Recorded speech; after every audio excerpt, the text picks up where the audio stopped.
చిన్నప్పుడు ఊర్లలో సినిమాలు టీవీలు షోలు వచ్చే కంటే ముందు భాగవతాలు ఆడేందుకని వచ్చి ఈ భాగవతాలు ఆడే దాంట్లో భాగవతం స్టార్ట్ చేసే కంటే ముందు జనాల అటెన్షన్ డైవర్షన్ చేయడానికి జనాలని డయాస్ దిక్కు చూసేలాగా భాగవతం దిక్కు చూసేందుకు వేసేందుకు అందరికంటే ముందు పాత్ర వేసుకొని తుపాకి రావడం అని ఒకడు వస్తుంది. తుపాకి రావడం వచ్చి చెప్తుంటుండే ఊరోళ్ళందరికీ ఒక మంచి మాట చెప్తుండే. ఏమని?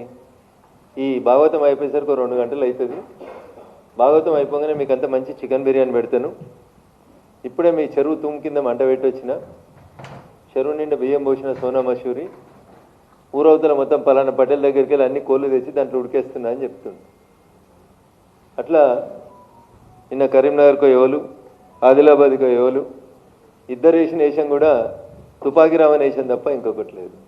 ఇద్దరు ప్రజల సొమ్ము చేత జీతాలు తీసుకొని బాధ్యతాయుత స్థానంలో పనిచేయాల్సినటువంటి గౌరవ ఈ రాష్ట్ర ముఖ్యమంత్రి గారు, ఒకవేళ ముఖ్యమంత్రి గారు వైఫల్యం చెందితే, ప్రభుత్వం వైఫల్యం చెందితే ముళ్ళుగట్టే పట్టుకొని ప్రభుత్వాన్ని గాడిన పెట్టి సరి అయినటువంటి తోవలో నడిపించాల్సినటువంటి ఆయనే ఇంకొక ఆయన ప్రతిపక్ష నాయకుడు. దాదాపు అన్ని దినపత్రికలలో పొద్దుగా లేచి ఇద్దరు కలిసి తెలంగాణ రాష్ట్రాన్ని అభివృద్ధి చేసేందుకు, తెలంగాణ రాష్ట్ర ముఖ చిత్రాన్ని మార్చేందుకు ఏమేమి హామీలు ఇచ్చిరో చూద్దామని పొద్దుగా లేచి పేపర్లు చదివినన్న 3 గంటలు చదివాను. అన్ని పేపర్లు తెలుగు, హిందీ, ఇంగ్లీష్, ఉర్దూ అన్ని చదువుకొని వచ్చి ఒక ఆయన అంటాడు నా సాగు కోరుతున్నారు అని సంగతి చూస్తా అంటాడు. ఇంకొక ఆయన అంటాడు వాళ్ళకి ప్రతిపక్ష హోదా రాకుండా చేస్తా నేను, లేకపోతే నా పేరు మార్చుకుంటా అంటాడు. అన్న నువ్వు పేరు మార్చుకుంటే ఈ రాష్ట్ర ప్రజలకి ఏం రాదు. ఆయన సచ్చినా మాకేం రాదు, బతికినా మాకేం రాదు. ఆయన ఫామ్ హౌస్ కాడికి రైతులు వచ్చి ఆత్మహత్యలు చేసుకుంటే పైసలు ఇవ్వక 10 ఏళ్ళు పాలించిన ఆయన ఊర్ల పేర్లతో సహా చెప్పినాం. దౌలతాబాద్ దుబ్బాక నియోజకవర్గం వాళ్ళు, గజ్వేల్ నియోజకవర్గానికి సంబంధించిన రైతన్నలు కేసీఆర్ గారు ముఖ్యమంత్రి ఉన్నప్పుడు ఫామ్ హౌస్ దగ్గరికి వచ్చి కూతవేడి దూరంలో ఆత్మహత్యలు చేసుకుంటే ఈ రోజు దాకా ఆ రైతన్నలకి నష్టపరిహారం ఇవ్వలేదు ఆయన. అట్లాంటి కేసీఆర్ గారు ఇలా చెప్తాడు 29 దాకా ఆగుండ్రి, 29 దాకా రాగానే నేను తొలి సంతకం పెడతాను సార్ ముచ్చట చెప్తా అన్నాడు. 2014 నుంచి 2023 నవంబర్ చివరి దాకా మీరు దిగిపోయేదాకా మీరు రైతులకు ఏం చేశారో ఒకసారి ఆలోచించారు. అన్న నాకు తెలిసి మీరంతా నిన్నటి 2 సభల మీద ఉత్సాహంతో ఉన్నారని, మధ్యలో మీ అటెన్షన్ని కొద్దిగా మా మెదక్ పార్లమెంట్ కాన్స్టిట్యున్సీ వైపు డైవర్ట్ చేయాలని నేను మీ అందరితో ఒక 2 విషయాలు షేర్ చేసుకుందాం అనుకుంటున్నాను. మొన్న రాత్రి జరిగినటువంటి వడగండ్ల వాన మా మెదక్ పార్లమెంట్ పరిధి లోపల ఒక 3 మండలాల్లో నార్సింగి, చేగుంట, మాసాయిపేట ఈ 3 మండలాల్లో సుమారు 6000 ఎకరాల లోపల ఒక్క వడ్ల గింజ మిగలలేదన్న రైతుకి, ఒక్క వడ్ల గింజ మిగలలేదు. అటు కలెక్టర్ గారు రారు, ఇటు జిల్లా ఇన్ఛార్జి మంత్రి గారు రారు, రైతన్న కష్టం లోపల అండగా ఉంటామని కాంగ్రెస్ రాదు. పోనీ ప్రతిపక్షం వాళ్ళని ఎవరన్నా వచ్చిర్రా అంటే ఈయన సుప్రీంకోర్టులో వకీళ్ళని చూస్తుంది, ఈయన ఢిల్లీకి పోతాడు. ఆయన పోయి జైత్యాల జైత్రయాత్ర పెడతా అని ఇంకొక ఆయన పోతాడు. ఈ పెద్ద మనిషికి ఒకటి యాద్ చేయాలి మనం. జైత్యాల జైత్రయాత్ర అని మాట్లాడుతున్న పెద్ద మనిషికి 2 మాటలు యాద్ చేయాలి. 1976లో అనుకుంటా కొండపల్లి సీతారామయ్య గారు జైత్యాలకు వచ్చింది. అప్పుడు వాడినటువంటి పదం పేరు జైత్యాల జైత్రయాత్ర. దానికి నాయకత్వం వహించిన నాయకుడే టీఆర్ఎస్ పార్టీకి వెళ్ళి శాసన మండలి సభ్యుడు అయింది. గౌరవనీయులు కరీంనగర్ నుంచి లక్ష్మణ్ కుమార్ గారు అని అయింది. జైత్యాల జైత్రయాత్ర కేసీఆర్ గారు ఆ పేరుతోటి కొండపల్లి సీతారామయ్య గారు ఆ రోజు ర్యాలీ చేసి ఆ ర్యాలీలో జనాన్ని జమ చేసి నక్సలైట్లను తయారు చేసి నక్సలైట్లను పేరు మార్చి మావోయిస్టులు చేసి ఇవాళ మావోయిస్టు రహిత దేశంగా భారతదేశం మారింది 1976 నుంచి 2026 కల్లా. ఇలా టీఆర్ఎస్ కూడా మనం అట్లే లింక్ చేసుకుంటే బాగుంటుందేమో. 2001 ఏప్రిల్ 27 జలదృశ్యం టీఆర్ఎస్ ఆవిర్భావం, 2022 అనుకుంటా టీఆర్ఎస్ బీఆర్ఎస్ అయింది. ప్రజలు 2024 జూన్ 4వ తారీఖు నాడు బీఆర్ఎస్కి సిఆర్ఎస్ ఇచ్చిర్రు, కంపల్సరీ రిటైర్మెంట్ స్కీమ్ ఇచ్చి భారత పార్లమెంట్లో మీ ప్రాతినిధ్యం అవసరం లేదని 0 సీట్లు ఇచ్చిర్రు. ఈ సిమిలారిటీస్ అన్నీ చూస్తుంటే నాకు నాటి నక్సల్ స్టార్ట్ చేసినటువంటి కొండపల్లి సీతారామయ్య గారు స్టార్ట్ చేసినటువంటి జగిత్యాల జైత్రయాత్ర ఎట్లయితే 2026లో ముగిసిపోయిందో అదే రీతి లోపల గౌరవనీయులు టీఆర్ఎస్, బీఆర్ఎస్, సిఆర్ఎస్ తర్వాత ఈ జైత్రయాత్ర కూడా అటే పోతుందేమో అని నాకు చాలా స్పష్టంగా అనిపిస్తూ ఉంది. ఒక మాట మరి కేసీఆర్ గారు మేం చేయలేకపోయినాం, లేదా కేంద్ర ప్రభుత్వం రాష్ట్ర ప్రభుత్వాలు సరిగా పనిచేస్తలేవు, ఇస్తలేవు, రైతన్నలను ఆదుకుంటలేవని, రైతు కష్టం వచ్చిన రోజు ఉండాలని ప్రధానమంత్రి ఫసల్ బీమా యోజనని 2016లో నరేంద్ర మోడీ గారు ప్రారంభించారు. ప్రారంభించిన కొత్తలో తెలంగాణ రాష్ట్ర ప్రభుత్వం దాంట్లో చేరింది. కొద్ది రోజులు ఉన్నారు, 2020 దాకా భారత ప్రభుత్వం ప్రారంభించినటువంటి ఫసల్ బీమా యోజనలో తెలంగాణ రాష్ట్ర ప్రభుత్వం కూడా ఉండే.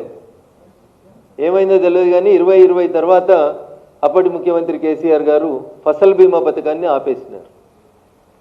దాన్ని తర్వాత వచ్చినటువంటి రేవంత్ రెడ్డి గారి సర్కారు కూడా ఆ ఫసల్ బీమా పథకాన్ని ఆపేసి అసలు ఇలా ఏం ఇన్సూరెన్స్ ఉందో కూడా రైతుకి ఏ పంట పోతే ఏ నష్టపరిహారం ఇస్తారనేది ఈ రోజు దాకా ఒక ఇన్సూరెన్స్ కూడా లేకుండా రైతన్నల్ని గాలికి వదిలేసినారు.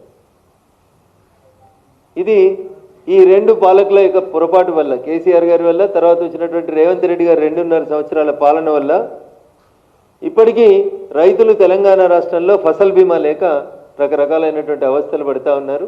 దయించి మీడియా మిత్రుల అటెన్షన్ని నేను ఒక 7 ఊర్లకే, చేగుంట, నార్సింగి, మాసాయిపేటలో హైవే మీదనే 7 గ్రామాల వైపు తీసుకెళ్తే వడ్ల ఆరబోస్తే రోడ్ల మీద ఎట్లా ఆరబోస్తారో అంతకంటే ఎక్కువగా వడగళ్ళ వానబడి రైతులకి కన్నీళ్లు మిగిల్చింది. ఇప్పుడు ఆ రైతన్న ఒక్కొక్కరు కౌలు రైతు 5 ఎకరాలు, 8 ఎకరాలు, 10 ఎకరాలు, 12 ఎకరాలు చేసుకున్నటువంటి రైతులకి ఇలా నష్టపరిహారం ఎట్లా ఇవ్వాలి, ఏమి ఇవ్వాలి అనే దానికి ప్రభుత్వం దగ్గర ఒక అంచనా లేకపోవడం వల్ల రైతన్నలు ఇబ్బంది పడుతూ ఉన్నారు. దేశవ్యాప్తంగానేమో దాదాపు 78.4 కోట్ల మంది రైతులు ప్రధానమంత్రి నరేంద్ర మోడీ గారు తీసుకొచ్చినటువంటి ఫసల్ బీమా పథకం లోపల సభ్యత్వం తీసుకుంటే దాదాపు ఇప్పటి వరకు 22.7 crores ఆఫ్ ఫార్మర్స్కి ఏ రకంగా నష్టం జరిగినప్పటికీ కూడా భారత ప్రభుత్వం ఫసల్ బీమా యోజన కింద చేయూతను అందించింది. కానీ ఈ రాష్ట్రంలో పోయినసారి వరదలు వస్తే కొట్టుకుపోయిన పంటలకి ఈ రోజు దాకా అసలు ఏం లేకపోవడం అనేది బాధాకరమైనటువంటి విషయం. కేవలం 2 to 5% డబ్బులు కడితే రైతన్నలకి ఈ క్రాప్ ఇన్సూరెన్స్ ఫసల్ బీమా పథకం కింద లభించేది. రైతన్న బాగుండేటోడు. మాటలు చెప్పమంటే బాగా చెప్తారు కానీ చేతులకు వచ్చేసరికి ఏం లేదు. ఎద్దేడిచిన వ్యవసాయం, రైతు ఏడిచిన రాష్ట్రం బాగుపడదే అని చెప్తారు. కానీ ఇలా తెలంగాణలో అకాల వర్షాల వల్ల గత సీజన్లో జరిగిన, ఈ సీజన్లో జరిగిన అకాల వర్షాల వల్ల రైతన్న కష్టపడుతున్నాడు, నష్టపోయిండు. దానికి నష్టపరిహారం ఇవ్వాలని ఎకరాకి మినిమం 50,000 రూపాయల నష్టపరిహారం నా పార్లమెంటు పరిధి లోపల జరిగినటువంటి వడగండ్ల వానలో నష్టపోయినటువంటి రైతన్నలకు ఇవ్వాలని చెప్పి భారతీయ జనతా పార్టీ పక్షాన మేము డిమాండ్ చేస్తూ ఉన్నాం. ఇక నిన్నటి పంచాయతీ గురించి మళ్ళీ మనం మాట్లాడుకోవాలని అనుకుంటే ఇద్దరు కలిసి ఏం మెసేజ్ పంపించారో ఒకసారి ఆలోచించుకోవాలి. మనం కాంగ్రెస్ పార్టీ ఎన్నికల కంటే ముందు పిసిసి అధ్యక్షుని హోదాలో రేవంత్ రెడ్డి గారు, రాహుల్ గాంధీ గారిని తీసుకొని నిన్న రేవంత్ రెడ్డి గారు ఏ కాళేశ్వరం దగ్గరికి వెళ్ళినారో అదే కాళేశ్వరం బ్యారేజ్ దగ్గరికి వచ్చినారు. కేసీఆర్ అవినీతిని కక్కిస్తాం. నేను లాస్ట్ ప్రెస్ మీట్లో ఒకసారి మీకు పేపర్ కటింగ్స్ కూడా అన్నీ చూపించినాం. 1,00,000 కోట్ల రూపాయల అవినీతి జరిగింది, దాన్ని మొత్తం కక్కిస్తాం.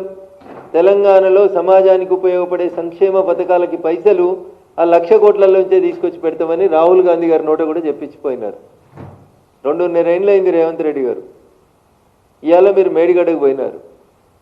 కాళేశ్వరం కేసు ఏమైందో మీకే తెలియదు. మొత్తం కేసుని సిబిఐకి ఇవ్వండి అంటే మొత్తం కేసుని ఇవ్వడానికి మీకు మనసు ఒప్పదు. ఏడో ఒక కేసుని, ఒక పార్టీని, ఒక 9,000 కోట్లు 10,000 కోట్లకు సంబంధించి ఒకదాన్ని ఉత్తరం రాసి అసెంబ్లీలో గంట చర్చ పెట్టి చేతులు దులుపుకున్నారు తప్ప నిజంగా మీకు కాళేశ్వరం ప్రాజెక్టులో జరిగిన అవినీతి మీద సిబిఐ విచారణ జరిపించాలని ఉంటే పీసీ ఘోష్ కమిషన్ నివేదిక ఏం చెప్పింది, మిగతా నివేదికలు ఏం చెప్పినాయి పక్కన పెట్టి ఒక 3 లైన్ల ఉత్తరం రాయింది. కాళేశ్వరం ప్రాజెక్టు అనుమతులు, నిర్మాణం, వ్యయం, దానికి సంబంధించినటువంటి ప్రతి అంశం మీద సిబిఐ చేత సమగ్రంగా విచారణ జరిపించి దోషులను శిక్షించండి అని రాష్ట్ర ముఖ్యమంత్రి హోదాలో మీరు మళ్ళీ ఢిల్లీకి వచ్చినప్పుడు ఒక ఉత్తరం తీసుకొని రండి. తప్పకుండా మేము భారత ప్రభుత్వం దగ్గరికి మేము కూడా వచ్చి ఈ విచారించాల్సినటువంటి అంశం దీని మీద విచారణ ప్రారంభించాలని చెప్తాం. అట్లా కాకుండా ఏదో పీసీ కోర్ట్స్ కమిటీ నివేదిక మీద పోతే వాళ్ళు కోర్టుకు పోయారు, స్టే తెచ్చుకున్నారు. అది ఎక్కడేసినటువంటి గొంగడు అక్కడనే ఆగిపోతూ ఉంది. నేను చాలా సందర్భాల్లో చెప్తా ఉంటా, మళ్ళీ మీ ద్వారా రాష్ట్ర ప్రజానీకానికి మళ్ళొకసారి అప్పీల్ చేయదలుచుకున్నాను. కాంగ్రెస్ టీఆర్ఎస్ల బంధం వీణావాణిల బంధం లాంటి బంధం అది. No one can separate it. పైకి రెండు వేరు లాగానే కనబడతాయి, కానీ మీరు దానం నాగేందర్ గారు కాంగ్రెస్లో మంత్రిగా ఉండి జై తెలంగాణ అన్నోళ్ళను కొట్టిన కాడి నుంచి మొదలుకుంటే టీఆర్ఎస్ అధికారంలోకి రాగానే గంట కూడా ఆలస్యం చేయకుండా పోయి టీఆర్ఎస్ కండవా కప్పుకున్నాడు. అదే దానం నాగేందర్ గారు 10 ఏళ్ళు పదవి అనుభవించి టీఆర్ఎస్ దిగిపోతే తెల్లారే పోయి మళ్ళీ కాంగ్రెస్ కండవా కప్పుకొని కాంగ్రెస్ పార్టీ తరఫున సికింద్రాబాద్ పార్లమెంట్ నుంచి క్యాండిడేట్గా పోటీ చేసినాడు. ఇంతకంటే ఎక్కువ గొప్పగా వాళ్ళ గురించి చెప్పేది ఏముంటుందన్న? ఇటున్నోళ్ళు అటు పోయారు, అటున్నోళ్ళు ఇటు వచ్చారు. ఆఖరికి నిన్న కేసీఆర్ పోయి సభ పెట్టిన జగిత్యాల జీవన్ రెడ్డి గారి దాకా ఎవరు అధికారంలో ఉంటే వాళ్ళ దిక్కుపోవడం, అధికారం కోసం కండువాళ్ళు మార్చుకోవడం. అది నిన్నటిదాకా టీఆర్ఎస్, ఇలా కాంగ్రెస్. అంతకుముందు కాంగ్రెస్, టీఆర్ఎస్ అధికారంలోకి రాగానే టీఆర్ఎస్. ఇటున్నోళ్ళు అటు పోయారు, అటున్నోళ్ళు ఇటు పోయారు. అందుకని రేవంత్ రెడ్డి కేసీఆర్ గారి మీద విచారణ జరిపించారు, కార్ల రేస్ కేసు మీదకి విచారణ జరిపించారు, రింగ్ రోడ్డు టెండర్ల మీద విచారణ జరిపించారు, అరవింద్ కుమార్ అనేటువంటి ఐఏఎస్ ఆఫీసర్ మీద విచారణ జరిపించారు. ఇది కాంగ్రెస్ పరిస్థితి. అంతకుముందు కేసీఆర్ గారి పరిస్థితి కూడా అంతే. ఓటుకు నోట్ల విచారణ ఉండదు.